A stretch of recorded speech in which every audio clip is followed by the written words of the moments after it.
कीमत मिन अय्यि मालिन काना, कि किसी काफिर को ज़कात नहीं दी जा सकती। मालूम हुआ कि ज़कात और सदका वाजिबा, जो भी सदका वाजिबा है जैसे फितराना है या रोज़े का फिदिया है, ये ज़कात के हुक्म में होते हैं, ये नॉन मुस्लिम को नहीं दिए जा सकते। तो इसका मतलब ये हुआ कि जो सदकात गैर वाजिबा हैं वो गैर मुस्लिमीन को भी दिए जा सकते हैं।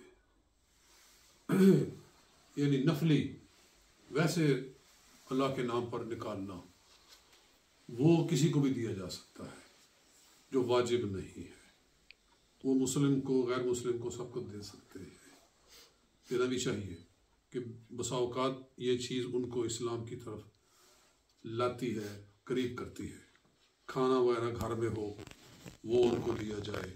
जैसे हम इस कंट्री में रह रहे हैं जहाँ के गोरे हैं, कई बहुत नादार होते हैं, तो उन लोगों को ज़कात नहीं दी जा सकती, लेकिन गैर वाजिब वैसे ही आप जो सदका नाफिला निकालते हैं वो उनको भी दिया जा सकता है। ज़कात के बारे में हुज़ूर सल्लल्लाहु अलैहि वसल्लम ने खुद फरमा दिया कि तुख़ज़ु मिन अग़नियाइहिम व तुनफ़क़ु अला फ़ुक़राइहिम, मुसलमानों के मालदारों से ली जाती है और मुसलमानों के फ़कीरों पर खर्च की जाती है। ये वाज़े कर दिया। अच्छा, और ऐसे मालदार को ज़कात नहीं दी जा सकती जो कि निसाब का मालिक हो, जिसके पास ऑलरेडी इतना पैसा है कि जिस पर ज़कात आती है तो वो फिर फ़कीरों में शामिल नहीं होता, वो मालदारों में शामिल होता है, उसको ज़कात नहीं दी जा सकती। कल भी हमारे ग्रुप में एक मसला किसी ने पूछा था कि एक औरत है, उसने कुछ पैसे जोड़ के जमा किए हुए हैं, करीबन 3 लाख हैं उसके पास, 3 लाख, तो उस पर उसको ज़कात, और कोई उसके पास उसका खावंद भी नहीं है, उसने बड़ा मुश्किल से वो इकट्ठे किए हुए हैं, वो मौजूद हैं उसके पास, तो उस पर ज़कात आएगी कि नहीं आएगी। मैंने यही जवाब दिया कि अगर साल पूरा गुजर जाएगा, वो उसके खाने पीने से ज़ायद पड़े हुए हैं, तो फिर उन पर ज़कात उसको आएगी, और फिर उसको ज़कात भी नहीं दी जा सकती, खुद उसको भी, क्योंकि वो खुद मालिक निसाब है।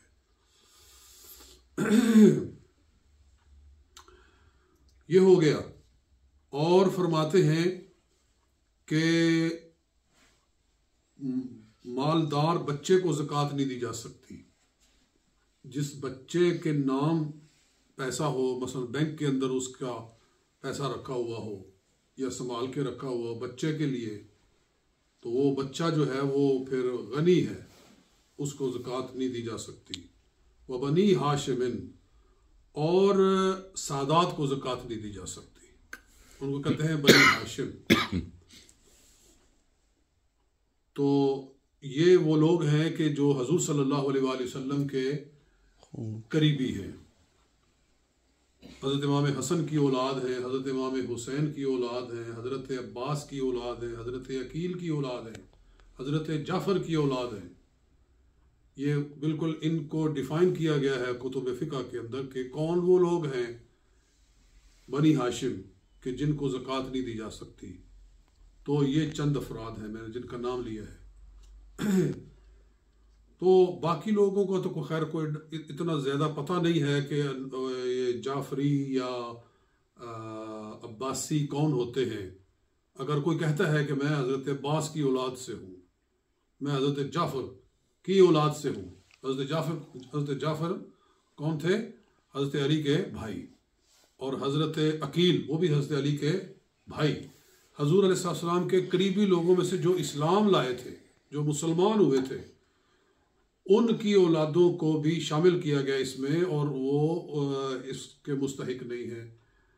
और एक हदीस भी है कि ये माल जो है ना, ये ज़कात लोगों के माल की मैल होती है, और अल्लाह ताला को ये पसंद नहीं है इनके लिए। चलिए जनाब, तो बनी हाशिम को ज़कात नहीं दी जा सकती, व मवालिहिम, और उनके ग़ुलामों को भी, क्योंकि ग़ुलाम को ज़कात दी जाए तो वो सीधी मालिक के पास ही जाती है।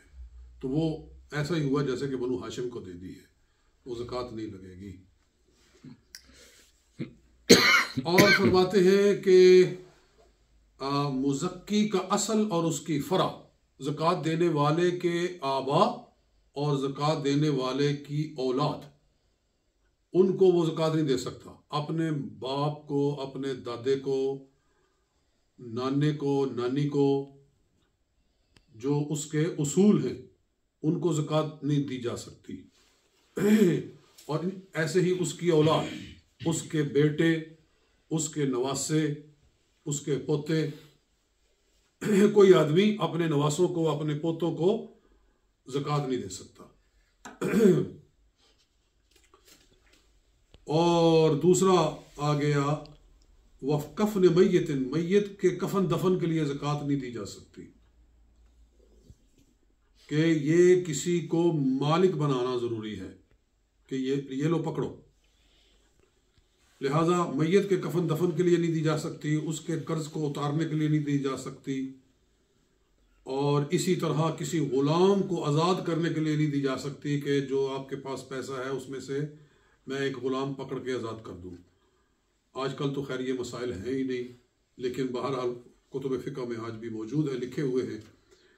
तो इसमें एक बात भी कह के बात को ख़त्म करता हूँ, वो ये है कि मस्जिद की तामीर के लिए भी ज़कात नहीं दी जा सकती। मस्जिद की तामीर, मदरसे की तामीर, कोई रिफ़ाह आमा का काम, कि गवर्नमेंट कह रही है कि जी हम अस्पताल बना रहे हैं, ऐसी चीज़ कि जिससे मालदार भी फ़ायदा उठाएं। मस्जिद बनेगी तो मस्जिद से मालदार भी फ़ायदा उठाएंगे, और अस्पताल बनेगा तो अस्पताल से मालदार लोग भी फ़ायदा उठाएंगे। ये अल्लाह ने स्पेशली गरीबों और मिस्कीनों का हक रखा हुआ है कि उनके हाथ में दो या उनके किसी वकील को दो। बाकी मस्जिदें आप दीगर माल से बनाएं, ज़कात ना इसमें इस्तेमाल करें। आजकल पता नहीं क्या क्या हो रहा है, आजकल तो ज़कात से टीवी चलाए जा रहे हैं जी, ज़कात दी, ज़कात से हम टीवी चला रहे हैं। तो कहाँ से कहाँ लोग पहुँच गए हैं। तो ये चंद मसाइल हो गए, अल्लाह ताला कबूल फरमाए। मसला ये बन गया, उसूल और फुरू को ज़कात नहीं दी जा सकती, यानी जिन से हम पैदा हुए हैं या जो हमसे पैदा हुए हैं उनको ज़कात नहीं दी जा सकती। तो मुराद है कि फिर इससे हटकर ज़कात दी जा सकती है। मालूम हुआ कि भाइयों को, बहनों को, कज़न को ज़कात दे सकते हैं अगर वो फ़कीर है, हाजतमंद है। ये लोग अक्सर पूछते रहते हैं जी फलां हमारा भाई है, हमारा करीबी है, तो हम उसको ज़कात दे सकते हैं कि नहीं दे सकते। तो भाई दे सकते हैं, सिर्फ उसूल व फुरूक़ को नहीं दे सकते, बाकी सबको दे सकते हैं।